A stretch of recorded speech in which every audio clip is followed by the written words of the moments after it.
لوگ کہتے ہیں جنات اکثر بلی کے روپ میں سامنے آتے ہیں۔ آج کا واقعہ سن کر تو مجھے خود بلیوں سے خوف آنے لگا۔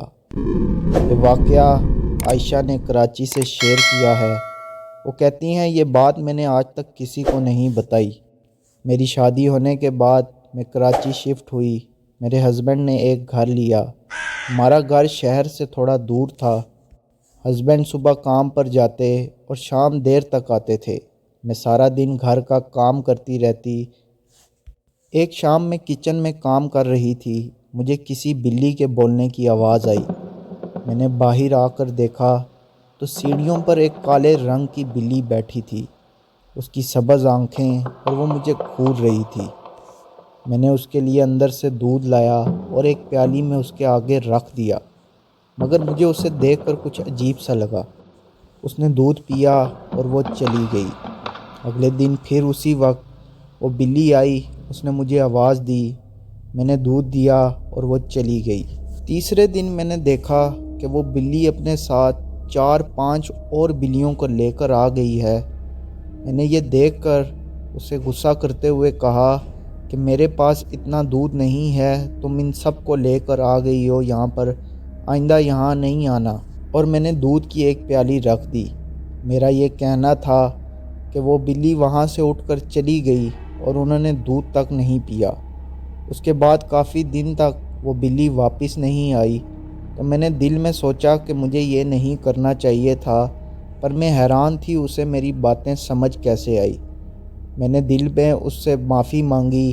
میں نے اونچی آواز میں کہا کہ میں معافی مانگتی ہوں، واپس آ جاؤ۔ اگلے دن میری حیرانگی کی انتہا ہو گئی۔ شام اسی وقت وہ بلی واپس آئی اور اس نے مجھے آواز دی۔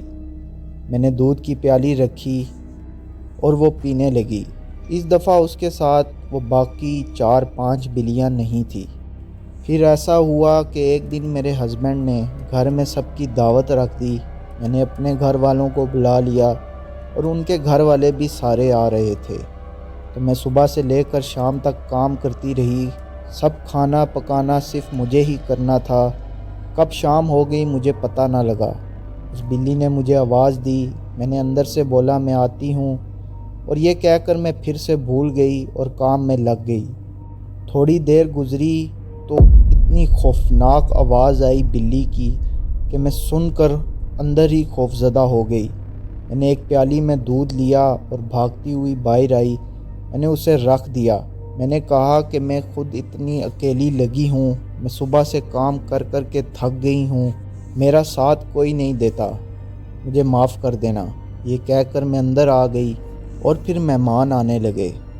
مہمان کافی تھے، میں بری طرح تھک چکی تھی۔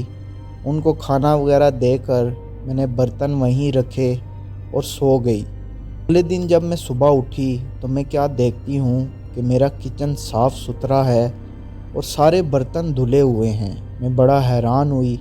میں نے مہمانوں سے پوچھا کیا ان میں سے کسی نے برتن دھوئے، تو انہوں نے کہا کہ ہم تو جاگے ہی ابھی ہیں، اور گھر کا ایک ایک کونا صاف ستھرا ہوا تھا۔ جو گند رات کو یہاں پڑا تھا، ہر جگہ چیزیں بکھری پڑی تھی، وہ سب چیزیں سیٹ ہوئی تھی۔ پتہ نہیں اچانک سے میرے ذہن میں وہ بلی آ گئی۔ خیر اس دن سب لوگ اپنے اپنے گھروں کو چلے گئے۔ شام ہوئی تو وہ بلی آئی، اس نے مجھے آواز دی۔ میں باہر آئی تو میں نے آ کر دیکھا کہ میری پوری سیڑھیاں بلیوں سے بھری ہوئی ہیں۔ میں دیکھ کر خوفزدہ رہ گئی۔ اتنی بلیاں میں نے کبھی نہیں دیکھی تھی۔ میں نے ایک پیالی میں دودھ رکھا اور اندر بھاگ گئی۔ اب ایسا روز ہونے لگا۔ 2 سے 3 دن گزرے تو پھر میں نے اس بلی سے کہا چیختے ہوئے کہ تم یہاں مت آیا کرو، مجھے خوف آتا ہے تمہیں دیکھ کر۔ وہ دن تھا اور آج کا دن۔ اس کے بعد میں نے وہ بلیاں کبھی نہیں دیکھی۔ میرے گھر کے آس پاس کبھی کوئی بلی میں نے ویسی نہیں دیکھی، پر اب بھی اکثر ایسا ہوتا ہے کہ میرے گھر کی صفائی ہوئی ہوتی ہے، میں جو کام ادھورا چھوڑ دیتی ہوں وہ خود بخود ہوا ہوتا ہے۔ میں بھی ایک پیالی میں دودھ رکھ کے اوپر سیڑھیوں میں رکھ دیتی ہوں اور روز وہ پیالی خالی ہوتی ہے۔ وہ آتی تو ہے پر میرے سامنے نہیں آتی۔ یہ بات میں نے کبھی کسی سے شیئر نہیں کی، پہلی دفعہ آپ کو بتا رہی ہوں۔ شکریہ۔